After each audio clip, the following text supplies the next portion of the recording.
my name is Chris Harris and I'm from Alloy Chemistry, and welcome to this video on OCR-A lattice enthalpy. So the whole point of this video is to go through some of the main points of lattice enthalpy specifically for OCR-A. So it's a revision video.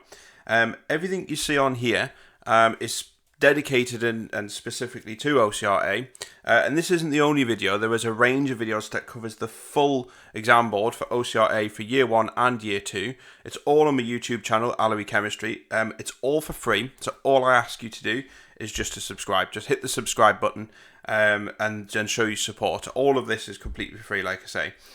Though you can get a hold of these slides though. The slides can be useful for if you've got your tablet, if you've got your phone, or if you've got anything like that where you can revise on the go, and they can be purchased separately as a PowerPoint presentation. If you click on the link in the description box, and you can get a hold of them there. But like I say, the whole video, these videos are purely designed to go through OCR-A lattice enthalpy in particular, and they're particularly designed, if I could spit it out, they're particularly designed to go through the content. So for that reason, they do adhere to the specification, and this is the specification for this topic, which looks quite a scary topic with Born-Haber cycles, etc. There's a lot of information in there, and there's a lot of definitions that you need to remember, but we'll go through it anyway, and it's a really quite a succinct summary for this topic, particularly for this example. It's perfect if you're studying OCR. Okay, so let's get started. So we're going to look at the types of enthalpy change. Okay, now you will have seen enthalpy in year 1 chemistry. So this one's looking at the different types that you may have seen before and some which you won't have done. And this will all become apparent shortly. So the first one is the enthalpy change of formation. Now you may have seen this from Hess's cycles.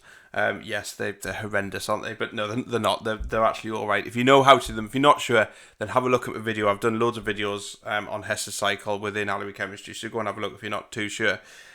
So anyway, enthalpy of formation, which is delta FH, which is this bit here. Delta means change in, F is formation, H is enthalpy. So the enthalpy change when 1 mole of compound is formed from its elements in their standard states under standard conditions. Now what you'll see is a lot of these definitions have this at the end. Standard states, standard conditions. Make sure you add that bit. Definitions are vital. You've got to remember your definitions.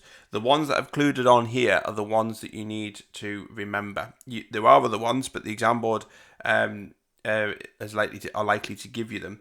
But these ones you definitely need to remember. Okay, so enthalpy change of formation, we'll use these later on. These are just literally definitions. Lattice enthalpy of formation. Now you might not have come across this one, but we give it, you'll notice a pattern here. We have lattice, not lettuce, lattice in the middle. Delta, which is change in enthalpy, obviously is there. This is the enthalpy change when 1 mole of a solid ionic compound is formed from its gaseous ions under standard conditions. Okay, and we've got an example here. Again, with definitions like this, the best things to do in context, and so we will see where these fit in later. So don't worry too much about it, but you do need to know the definitions, but don't worry about where it fits in, for the time being at least. So the next one is ionization. Now you would have seen this one in year 1 about the ionization of substances, so removal of an electron. So this is the enthalpy change when 1 mole of gaseous ions, gaseous 1+ ions, are made from 1 mole of gaseous atoms. Okay, so effectively we're removing an electron from an atom, and it's the amount of energy. So moving 1 mole of electrons from that. Now the reason why this 1 mole and standard states is relevant is because these are factors which can affect the amount of energy required to conduct the action that we're describing. So if we had 1.5 moles with one thing and 2 moles for another, then obviously the 2 moles is going to take more energy than 1.5 moles. So all these different elements here, these caveats I suppose, are in there to really emphasize that the standard conditions must be met. Okay, so let's look at ionic bonding, because this is going to come into play quite a lot when we look at enthalpy and energy and the structure of substances and the energy required to break them or put them together. So this is why this is important. So the size of the charge on the ion affects the strength of the ionic bond. Okay, so the bigger the charge on an ion, the stronger the electrostatic attraction between the ions. So that makes sense. So with the 2+ charge, it's going to have a bigger is going to have a bigger electrostatic attraction with a 2 minus than a 1 plus and a 1 minus. So it's about the size of the charge which has an impact. Like we say, more energy is required to overcome these forces, so they have higher melting and boiling points. And this is classic of things like sodium chloride is an ionic compound. I don't know if you've tried to melt sodium chloride in a pan, but it is incredibly difficult to do that. Because it's an ionic compound, it requires so much energy to break the ions, the sodium and chloride ions, apart from each other, that it really has a really high melting point. So here's potassium chloride. So it's also table salt. So K plus and Cl minus has a melting point of 770. So as a 1 plus and a 1 minus. Calcium oxide is made up of Ca2 plus and O2 minus. So we have a 2 positive and a 2 negative charge. And this has a melting point of 2572. So it's significantly bigger. So the effect of that is the main effect is the size of the charge on the respective ions. Okay, so the size of the ion. So the ionic radii is basically the radius. So it's the size of the atom, and that does affect the strength of the ionic bond as well. So the smaller the ion, the stronger the electrostatic attraction between the ions. You've got to get used to using this terminology as well, electrostatic attraction. So these are key terms that you must put into your answer. Just get used to integrating them with your answer. Try and think, when you're putting a word down, try and think, is there a scientific word that I can use to describe that? It sounds very geeky, but you've got to make sure you include these words because the exam board gives you marks for using key words. Talking like a scientist. So the smaller ions, they can pack together much more effectively, so they really can squeeze in. And so that means there's more energy required to overcome these stronger forces that are effectively holding them together. And the melting and boiling points are significantly higher as well as a result. So a classic example is sodium chloride, which Na plus and Cl minus has a melting point of 801. But if we take potassium chloride, now potassium is bigger, it's a bigger ion, then the melting point is actually lower at 770. We can't pack these ions in closely enough, and so therefore the melting point is reduced as a consequence of that.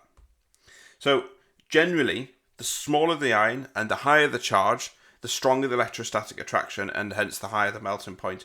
And so we say what they've got is a high charge density. So if we've got a 2 plus charge in a smaller ion, there's a higher charge density in there because we've got the same charge but in a smaller area. Okay, so that's quite important. So there's a lot of key words here, and really what I've got to emphasize is key terminology in this, such as charge density, such as radii, such as electrostatic attraction, such as charge, so things like that.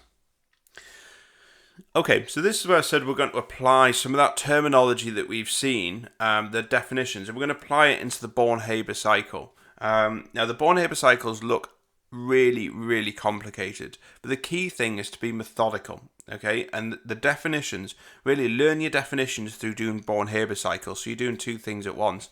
Trying to learn definitions is probably one of the most boring things you could do, and also it's really difficult to actually learn definitions off scratch. Unless you're literally drumming it into your head over and over and over again, it becomes a bit monotonous and boring, and you end up just not doing it. So the best way of doing it is actually by doing a Born-Haber cycle, which is slightly more interesting because there's lines and arrows, etc.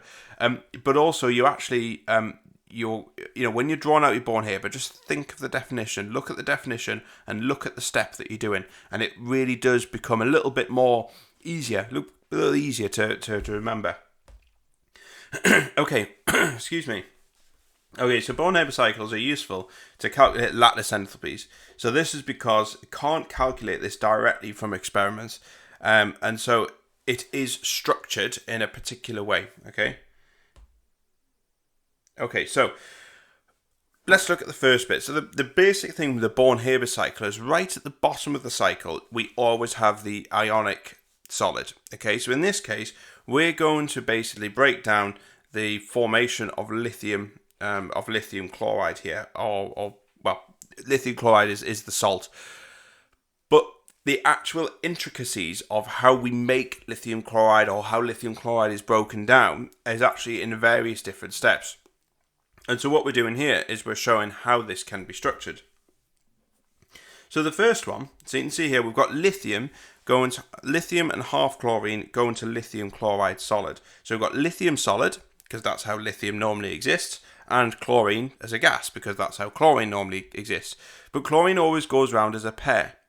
Okay, so we only need one for lithium chloride. So we must put half in front of the Cl2, because we only need one chlorine, not two of them. Okay, so we're only forming one lithium chloride. Now this reaction shows us the enthalpy of formation. Okay, so we're forming, now if you can remember this from our definition, we're forming a solid compound here, which is lithium chloride, from elements in their standard states. Okay, so this is what states these elements would normally exist in at room temperature and pressure. Okay, this step is always exothermic. Okay, exothermic means negative, so delta H is negative value. So that means when we draw our arrows on our Born-Haber cycle, we always draw exothermic processes as a downwards arrow. In other words, energy. If you imagine this as energy along the side here, and you might see that in the exam actually, I haven't put it on here, but energy is effectively being lost. It's decreasing, it's negative, it's going down. So all exothermic processes are negative, and all all downwards arrows are negative, and all exothermic processes are negative. Okay, so let's look at another step. So we're going to go the other way. Okay, so let's say, for example, if we want to form lithium chloride, we can take these elements, lithium and chlorine, and we can form lithium chloride through a formation reaction. But we can also go another way as well, and this is going an opposite way. So there's always two routes. It's a bit like, so my closest town is Newcastle. So closest town, it's a city. So my closest city is Newcastle. So I can get to Newcastle a few ways. I can either drive down the A1 and get Newcastle that way, or I can go down the A19. So I could go two different ways, and it's the same with chemical reactions. You could go one way, which is, for example, lithium plus half Cl2 to lithium chloride, or I can go the way which I'm going now with the blue arrows.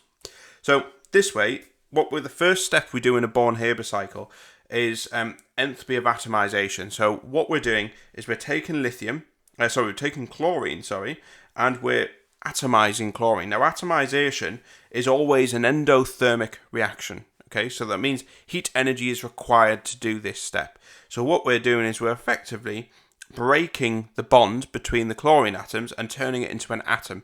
So we call that atomization. So this is an endothermic process. The arrow is going up because it's positive. Okay? The higher up the scale we go, the more energy is required. So basically this is going up. Okay, so now we need to atomize lithium because we've got it in a solid. Ideally, we'd like to get it into the same state because it's easier to handle. Now, this is theoretical. Of course it is. It's theoretical. But what we're trying to do is work out the actual energy required to do this. So enthalpy of atomization of lithium. This is an endothermic process. So atomization also means converting things that are not in a gaseous state into a gaseous state. So effectively, we're breaking apart the structure of lithium solid and turning it into lithium gas. And that requires energy. It's an endothermic process.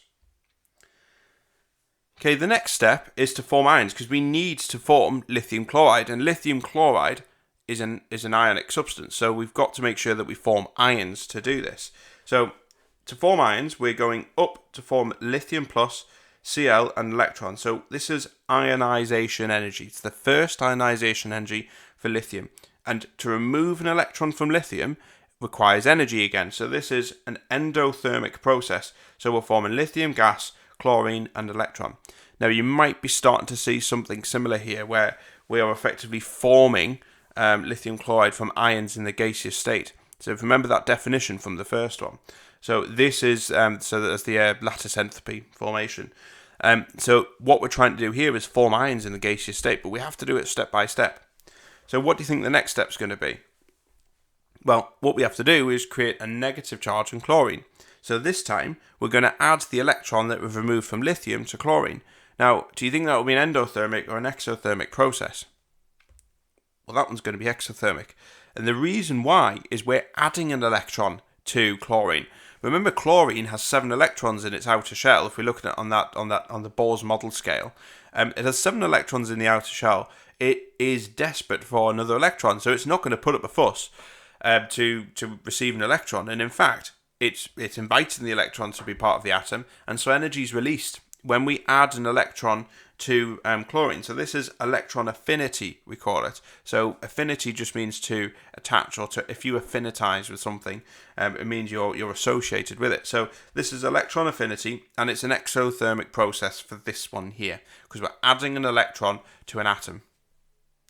Okay, and so the final step, look what we've got here. We've got ions in the gaseous state. So now we can go for the final process of using these ions to form lithium chloride.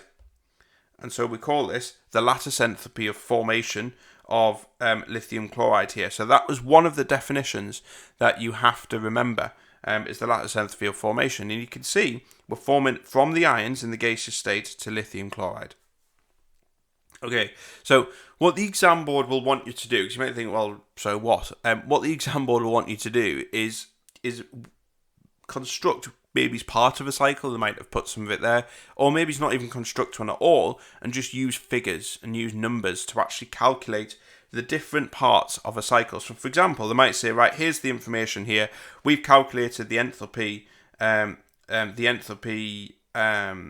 values of something. So, for example, we've given you the all the figures here, but not for lattice enthalpy. We want you to work out this bit. Then you have to use this cycle to calculate it. That's really what the exam board are looking for. Okay, so it is when you're using it, it is very much like a Hess cycle. Okay, so you remember with Hess cycle, when you go with an arrow, you keep the sign the same. When you go against an arrow, depending on the direction that you're going, you flip the sign the opposite way. So, for example, if it's positive going forwards, if you go against that arrow, you go negative. Okay, the value stays the same. It's just the sign in front of it changes. So, what I encourage you to do, if you're ever a little bit lost, because this is just like a giant Hess cycle, effectively. It's just a Hess cycle that's broken down into more bits. The principle's the same. Okay, so that makes it a bit easier. But if you're a little bit rusty on Hess cycle, what I encourage you to do is to go and have a look at the video that I've made in year one, the year one video for OCR that looks into Hess cycle as well. I've got some whiteboard videos as well with Hess cycle, so go and have a look at them as well. Okay, so let's look at the calculation side, because I said they treat them the same as Hess cycle. Have a look and see what you think, and if you're ever a bit stuck, like say, go back and have a look. So we calculate lattice. I'm going to stop saying lattice enthalpies by using the cycle in the same way as Hess cycle. So go with the arrow, keep the sign the same, and go against the arrow and you change the sign. That's basically what I said just before. So let's have a look at the same cycle that we looked at before, that we just constructed. Obviously, we've broken it down to the different bits and we know what them parts mean. So the enthalpy change of the enthalpy change and the enthalpy, these are the different parts of the cycle. But the difference is, what we haven't done is we have labelled them here, but we haven't labelled them on the side here. So this is, first of all, this is why I think it's useful to do the cycle first, your Born-Haber, and then learn your definitions from there. Because actually, you can see where these fit by looking at a cycle like this, and then subconsciously, well, not kind of subconsciously, you then remember the definitions. So we've got enthalpy of formation of lithium chloride, first ionization, enthalpy of atomization of lithium and of chlorine, and electron affinity. And we've got the values here. Okay, so you'll be given these values, so you don't need to worry about it. Okay, so let's look at the first one. So enthalpy of formation is minus 409. Okay, and remember, sorry, just before we carry on, what we're calculating is the lattice enthalpy. Okay, so remember, lattice enthalpy, if you can remember from the previous slide, but lattice enthalpy is this bit here. This is your lattice enthalpy, so we're forming it. We're forming it here. So we'll want to work out this value here. So what we're going to do is we're going to take these figures here and basically just fill them in on there, and then we're going to use the cycle to calculate that. So enthalpy of formation is here. First, so this bit here is your atomization, because what we're doing is we're atomizing chlorine to chlorine. Okay, so we take that figure there, which is 121. Now the reason why it's 121, and this is a really, really important part, is the data they've given you is the atomization of chlorine, Cl2. We are only atomizing to get one atom of chlorine, so we halve the value there. It is vitally important that when you get this data that you check to see what that data is actually asking you to do. So this is asking you to, this is the enthalpy of atomization of chlorine is 242, but we're only after 1 chlorine, so it's 121. Really important to check the data. It might say enthalpy of atomization, and it might already have worked it out as chlorine, 1 atom of chlorine. So really look at it carefully. In this case, we have to have it. Okay, so the atomization of lithium is 161 because we're turning lithium solid to lithium gas. And then we've got our first ionization energy, which is 519. And then our electron affinity, which is minus 364. Okay, so we've used the data there, and really you do need to know what is what, which is which, so we can put this data in. If you don't, then you're going to struggle, but at least by looking at it, you can see how it's structured. So we need to calculate the lattice enthalpy formation of lithium. Okay, lithium chloride, sorry. So that is delta lattice H. Okay, so what we're going to do is we're going to use it in a similar way to Hess's cycle. And so like I say, there's 2 ways of getting there, okay? But imagine it as a bit like a roadblock. So go back to my previous example about my nearest city was Newcastle. So I can either go down the A1 or I can go down the A19. Now, the A1 is a nightmare to get down, so sometimes the A19 is easier, but you come in from the wrong side. But so let's assume that the A1 is closed and I have to go down the A19. I'm taking an alternative route. It's longer to get down the A19. It's shorter to go down the A1, but it's the same with Hess's cycle. I could go 2 ways. Now imagine one of them routes is closed. So I want to work out going from here to here. Okay, this is where I want to go. But what we've got to imagine is, because we don't know the value of that, we imagine that that's a roadblock. So that's like the A1 closed. So what we've got to do is go down the A19, or we're going to go the opposite way. So we're going to go this way, round here, and we're going to get to the same place. It's just going to take us a little bit longer. But what we're going to do is we're going to go via certain spots. And every time we go a stage, we've got to take into account the number. So we're going to start from here. We're going to go against the arrow. Now we know this is minus 364. Because we're going against the arrow, then we're going to flip that to plus 364. So there it is. Okay, so it's plus 364. Then we're going to go down on this side here. Because we're going against the arrow here, because this is the direction of travel, then we're going to go 519. So this is going to be minus 519. There we are, minus 519. We're then going to go against the arrow for the next one, so it's minus 161. There it is. We're then going to go against the arrow for the next one, so it's minus 121. So there's a lot of minuses here. And then the last step, we're going with the arrow for once for this one. So this is going to be minus 409, so we keep it as minus 409. Okay, so there it is there. So we've eventually arrived at our final destination. We've arrived there, we've just taken a longer route to get there. So the actual value is going to be minus 846 kilojoules per mole. So it's still an exothermic reaction. But what you can do, and this is the great thing about it, is we can start anywhere on the cycle and we use the same arrow rules as we've done there. And we should always get a value of 0. Okay, so this is effectively a bit like, if you do maths, this is like vectors. Okay, if you add them all up, everything should add to 0 effectively, or even physics, if you do displacement in physics, then you'll know, because that's a vector quantity, then you'll know that it always adds up to 0. So it's effectively like, it's a bit like me going to Newcastle and then coming back to Morpeth. So I live in Morpeth. Coming back to Morpeth, it's about 16 miles from Morpeth to Newcastle, and then 16 miles back. I've travelled 32 miles in total, but my total displacement is 0. I haven't actually really gone anywhere. I've gone to Newcastle and I've come back. So it's the same with the cycle as well. So everything adds up to 0. You haven't actually moved anywhere. You've gone to the same step. So effectively, this is we add all these up, and all of these numbers here, providing we adhere to the rules, should add up to 0. So try it. If it doesn't add up to 0, something's gone wrong. So just go back and check and have a look. It's always worth the effort, just to make sure that you've got it right. If you do get 0, you either and it more than likely it's going to be right if you do get 0. If you don't get 0 and it's wrong, then you probably the luckiest person should I say in the world, because to get out of all the numbers that you could get by fluke a 0 is very difficult. So always check. So if you put all them numbers in, just put all them numbers together and they should add up to 0. Okay. And also just check the figure. This is minus 846. That makes sense because this is a negative value, remember, because it's an exothermic. So we know it must be negative. It can't be positive because it's always exothermic. So always check that. Okay, so let's imagine we take another cycle and we're going to calculate a different part of the cycle. So there we calculated lattice enthalpy. I will stop saying lattice, I promise. Lattice enthalpy. And then what we're going to do is we're going to work out a different part of that cycle. So remember, go against the arrow, we change the sign. Okay, so here's the formation of sodium chloride this time. So it's a different cycle, and we've got our data as normal. So we're going to work through that cycle again.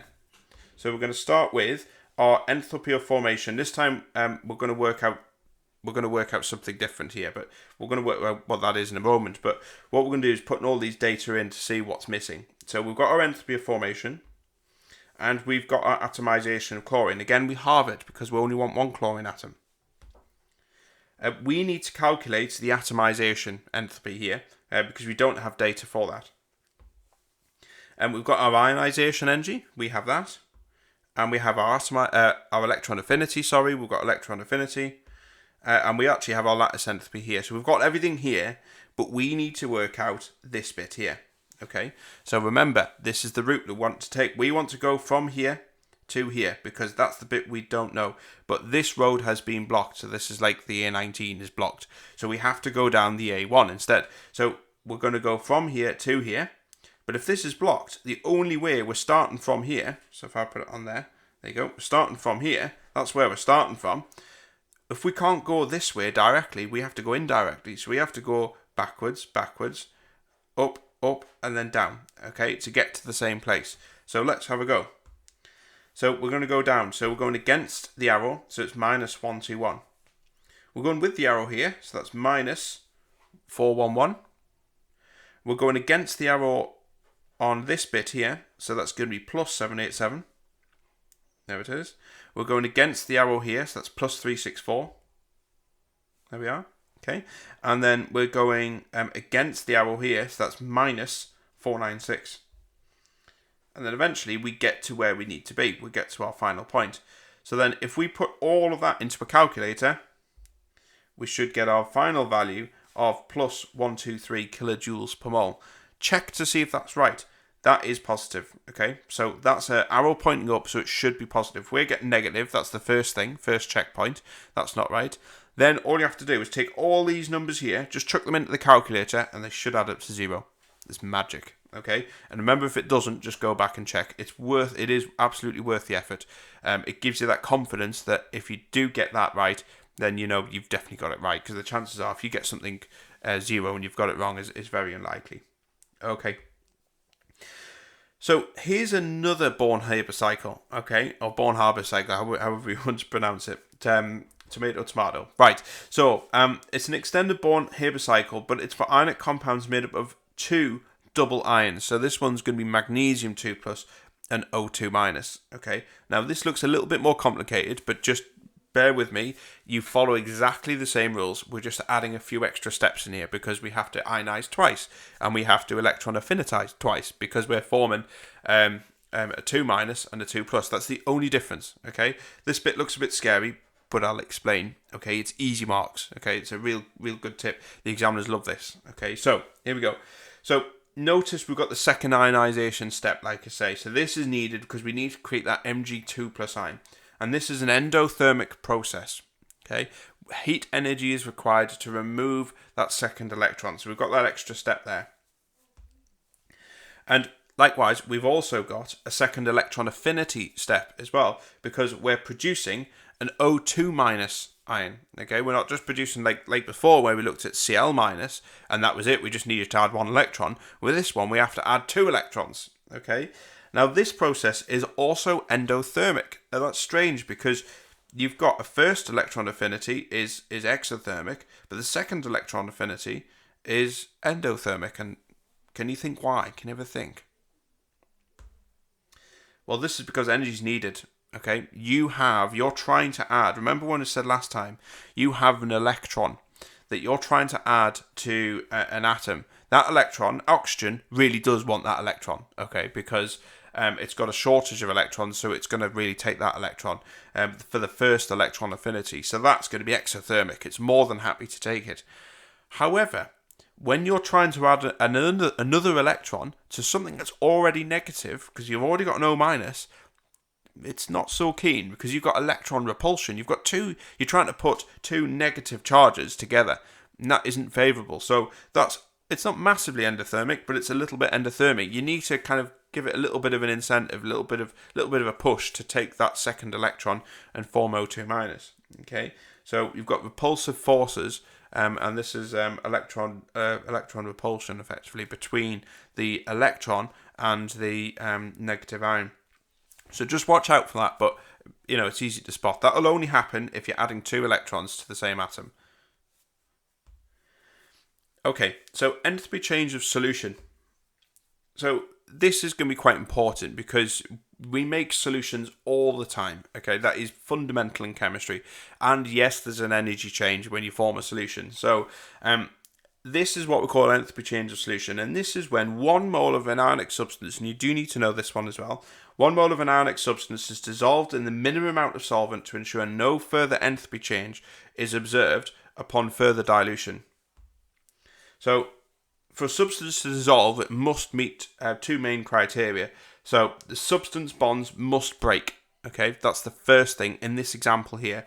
They must break. That's an endothermic process. You need to put heat energy in to break something, don't you? That's common sense, effectively. And new bonds are formed between the solvent and the substance. So for something to dissolve, what happens is the ionic substance breaks apart, and it forms new bonds with the solvent that's dissolved in. That could be water, for example. And when it forms them new bonds, that's an exothermic process. So it's endothermic to break, exothermic to form. So just remember that. Okay, so let's have a look here. So we've got the ionic lattice in solid form. So there it is there, and we've got, in this case, our solvent is going to be water. So there's our water here, okay? So substance is broken in to create free moving ions. So that's the first step. Remember, substance bonds must break, okay, whatever the substance is. So this is the first step. So the substance is broken into free moving ions when we add it to the water. Then what happens is the water then surrounds these ions. It's almost like trying to break up something that is like massive with loads of different ions, and these waters then swarm the individual ions and form individual interactions with them. So the bonds formed between ions and water, these ions are what we call hydrated. So we have hydrated ions here because effectively they're surrounded by water. And this is effectively dissolved. We don't have a solid structure anymore. We have ions. The ions are still there. This is like dissolving salt in water. You don't have solid salt when you dissolve it in water. But this is, obviously there comes a point where it becomes saturated. You can't just keep adding loads of salt. Eventually it becomes saturated. But this is why we're saying the enthalpy change when 1 mole of an ionic substance is dissolved in the minimum amount of solvent. In other words, at saturation. Okay, so most ionic compounds dissolve in polar solvents like water, and this is because you have a delta positive on the hydrogen is attracted to the negative ions, there it is, and the delta negative on the oxygen is attracted to the positive ions, and the structure breaks down. So water is a really powerful solvent. When you think to break a structure using heat, like here's the salt in the pan again, it's really difficult, but water has this immense power to break up a structure which takes an immense amount of heat to break. That's mind-blowing, that in my mind anyway. So the water molecules, they surround the ions. We call that hydration. Remember that, because we're going to come on to that in a moment. And what happens is new bonds are formed, okay, and these new bonds formed must be the same strength or greater than those that are broken. Okay, that's an important criteria. If they're not, then the substance is unlikely to dissolve.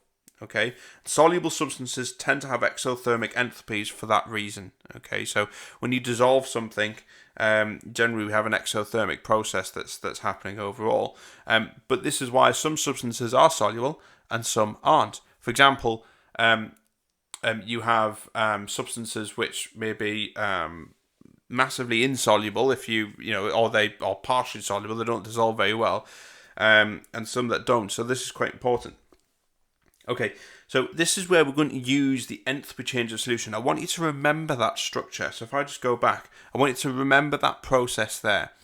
Because we're going to use this, and just have that in your mind. Try and visualize that in your mind as we go through these structures here. That's really important.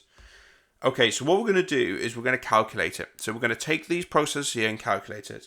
So we're going to, so the enthalpy change of solution, okay, this is one of the parts that we need to know, can be calculated by using the lattice dissociation enthalpy and the enthalpy of hydration. So remember, we've seen that word hydration previously. So we can use a cycle to help work this out, okay? And you've got to remember how this is structured, okay? So you've got to remember, we've got lithium chloride here. There it is. So lithium chloride forming Li plus aqueous and Cl minus aqueous. So this is what we call the enthalpy of solution. And this is what we're going to try and work out. So this is similar to a Hester cycle. So the first thing we need to do is we need to break that up. So remember that diagram. So it started with our salt here, solid compound. We're going to go through enthalpy of dissociation, which basically means we're breaking the ions up. No water's involved here, technically. We're just breaking them up. So how much energy is it required to dissociate them ions? So that's Li plus Cl minus gas. Okay? And then enthalpy of hydration. So this is where the water then forms an interaction with the ions. Okay? So we're breaking it up. We're going via a two-step process. So the enthalpy of hydration is when 1 mole of aqueous ions is made from 1 mole of gaseous ions. Okay, so this is the process here. So effectively, it's breaking it up, then forming bonds with the individual ions. And these two processes here combined equals the enthalpy of solution. Okay, so we have the sum of them two gives you the enthalpy of solution. So we assume that we do the following, like we say. You break the solid lattice into its gaseous ions first, that's lattice dissociation, and then we dissolve them ions in water. So this is the enthalpy of hydration.